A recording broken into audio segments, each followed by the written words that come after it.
Greetings, Commanders. Welcome to the Scopely lobby here in beautiful Playa del Rey. And I'm just here to inform you that we have thoroughly acknowledged tons and tons of player feedback about the Pym Tech team. And we decided that it's your fault. It's your fault that we're going to make them a requirement for the Greek raids when we add the difficulty selector. And I just want a pleasant reminder that we've also removed the ability to restrict healing between nodes. That way you're forced to use level 5 ISO 8 healer class, spin those ions, and you're going to have to re-ISO them every time that you want to use them anywhere. It's going to be so much fun. But remember, the main thing I want you to get from here is you asked for this. Absolutely, you asked for this. Let's go read the blog post.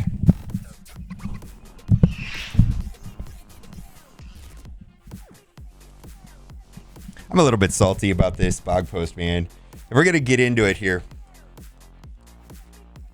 All right, let's read it. So if you guys are not familiar, that's my Reddit character.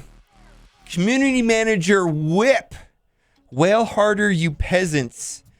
Often encouraging you to spend money. And this is this week's blog post. And I just want to put this out of the gate. This is a little bit controversial. And if you watched this live on Twitch, you saw that there was quite a bit of salt going on here, not only on Reddit, but also for me. But we're going to read it, and I'm going to try to spin this a little bit to the upside, but I'm having a hard time with it. Just to be fair, I think this is kind of nonsense. Just the way that they worded it really bothers me. Prepare for Symbios. And there's some good stuff in this blog post, absolutely. Greeting, Commanders. Grab your flashlight. Good thing they didn't say that other thing. Some of those Mini 15s look like flashlights, right? Or some other kind of light. An EMF detector, because we've got a high-stakes paranormal investigation coming up that you don't want to miss. And if the encounter with the fatal phantom has you wanting more, we've also got Cold Front moving into Blitz and returning bonus events that coming to life. But this first section is courtesy of our friendly neighborhood symbiotes. And actually, I kind of like this part. This is very interesting to me. I like this. And this was also in the data mine. Data mine is also suggesting that Yellowjack's going to be Blitz, and we're going to talk about some of that. Sink your teeth into upcoming parasitic symbiosis milestones. Your symbiote team in arena, Blitz, and raids to earn points and hit daily milestones. Rewards include advanced and superior gear, training modules, and limited time bounty orb fragments. Start preparing your symbiote team for this mouth-watering opportunity. And the blog and the data mine suggests some other things right here, which I'm going to go over to the master Discord right here, where it talks about a new orb is on the way. According to Neuros, the bounty orb. This limited time orb features partially crafted superior gear needed for gear tier 14 and 15. First chance to carry will be accompanying bounty log uncounted, then the parasitic symbiosis milestone. So this is coming in from the data mine. So that's very interesting to me. We're going to keep going down. Coming blitzes, kind of some contradictions right here. We've got Winter Soldier, and then we also we have Ghost, and it says next week, but we did have an in-game notification saying November 26th.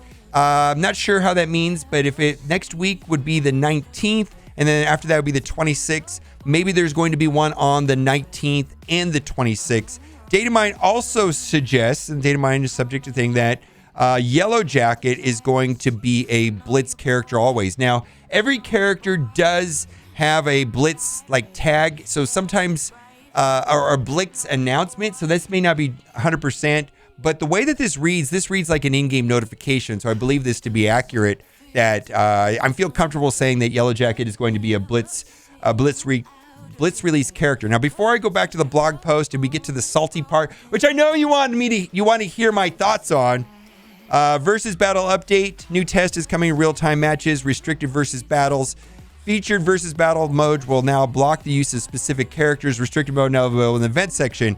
And the thing about this right here is that they did mention in the Strike Time video that the battle pass was going to be tied into what they called it real-time arena, which is basically the versus battle. They're going to retitle it and call it real-time arena. And then also I know a lot of people make videos about it. I didn't make a video about it, but they're going to release DD4 with some sort of event where we can actually play Doctor Doom. and kind of get us excited about it. You know, if you think about the way that those new characters released, like stature and things like that, part of it is allow us to play the character a little bit and see how it works and say, hey, that's pretty cool. I want to buy that. So that's what they're going to do with this. It's going to be some sort of event where we actually get to play Doom, just to get a taste of the goodness of Doctor Doom, right? All right, let's keep going. And we're going to keep going on the blog post. We talked about the ghost. Future update to Greek Raid traits. Recently, there have been some questions from the community regarding the trait requirements for the Greek raids, Alpha, Beta, Gamma, if they will be updated when the raid difficulty selector is introduced. And I want to start off this on a good tone by saying that the U7 raid difficulty selector was widely well received. A lot of people were very happy with that, myself personally included. I thought that was pretty cool, right? And what I really liked about the U7 is that every time your alliance advanced to the next level, we got pretty significant rewards, and that felt good. But I also want to remind everybody how difficult U7.5 was when it first came out. Now, it's up to debate whether they're going to make, how difficult are they going to make these Greek raids? Is it going to be like, oh, you need gear tier 15?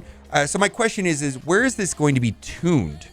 How difficult is this going to be? Because they're going to mention some specific lanes, and I'm sure we're going to have to upgrade them. Yeah, but how much are we going to have to upgrade certain factions like Kree, Wakanda, and Pym Tech? We're going to talk about it, right?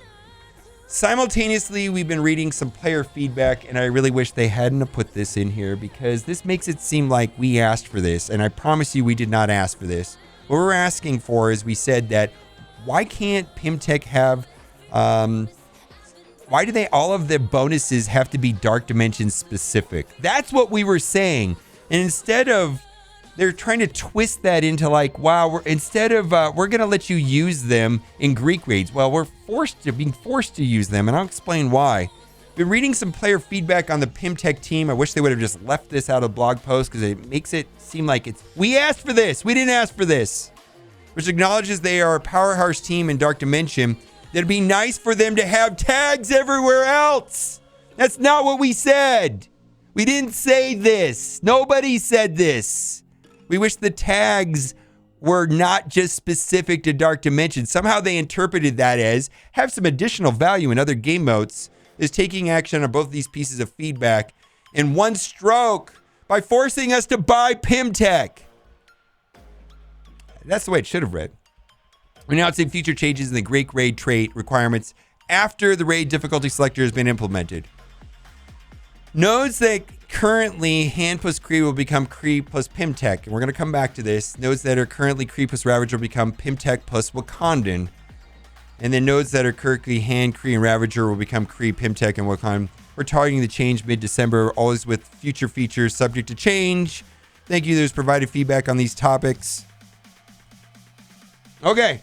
So the question is, let's say, let's go on a stretch here and say that the Greek raids are super hard, like insanely hard, and you need gear tier 15 to finish the max tier. We're just going to go out on a stretch on this. I mean, that may not be realistic. Like, usually Greek raids are beatable by a lot of different things. Who in the Wakanda team do you want to take to gear tier 15? Just a question. It's a rhetorical question. Who in the Wakandan team do you want to take to gear tier 15? Second question, who do you want to take to gear tier 15 in the Kree? Minerva. I'm comfortable saying that. Minerva, sure, why not? Probably usable in DD4. Who are you going to want to take to 15 in Pym Tech? I mean, these are kind of just rhetorical questions. A Ghost. Yeah, I could take Ghost to 15 because I think I'm going to get use out of her in Dark Dimension 4. Probably this whole team in Dark Dimension 4. We'll see. I don't know. This just seems a weird way of addressing a issue. The issue was that we were frustrated that Pym Tech's tags only worked in Dark Dimension. And their response to that is not to change the tags, but to make them requirements inside of some of the lanes. And a lot of this determines on how difficult these are going to be. I'm not sure how difficult this is going to be. I don't think it needs to be that extreme that it's going to be 14. or 15. It might just be 14 to finish this, but we will see. I don't think this is going to be super easy, though. U7.5 was not easy until ISO 8 came out, right? It was challenging, and I think this will be challenging too. Anyways, enough about that. There is an endless amount of salt on Reddit, and for me personally, about this just seems like a strange. I think my main issue is that they somehow suggest that we asked for this. That's what you get for complaining, community. This. All right, let's move on. Bonus and flash events, gifted gathering. So this is basically the Magneto event is going to be happening on Monday, which is the 16th. It seems like they did Nick Fury and Magneto quite close together. A lot of people are speculating that Nick Fury will be going to the same way that they're not going to retire. We're going to make it always available, kind of like the Iron Man. That's great. They're going to have double drops. Great. 2 times 0 is still 0. Merc, Mayhem, and Payday. Yeah, they're going to do this again, and that's fine. And someone said that this is not right, and this was actually a different character. I'm not really sure. I don't follow this, but that's pretty cool that they're kind of linking to the cover art of that. And that is it. All right, let me know what you think about all of this. It's a little bit. I don't think I'm overreacting to this. The Reddit was pretty much in agreement with what my thoughts are. The new blog post was disappointing. Players complaining about how our team has traits that are only useful in Dark Dimensions. So instead of changing the traits, require a team for new Greeks. They require that team for new Greek weights to be more difficult. Yeah. They completely missed the point. We want Pym Tech to be useful on other nodes, not to be forced to use them in raids. Wow. Anyways, let me know what you think in the comment section. That's enough salt for me today. All right, guys. Thanks for watching and keep on gaming. Bye.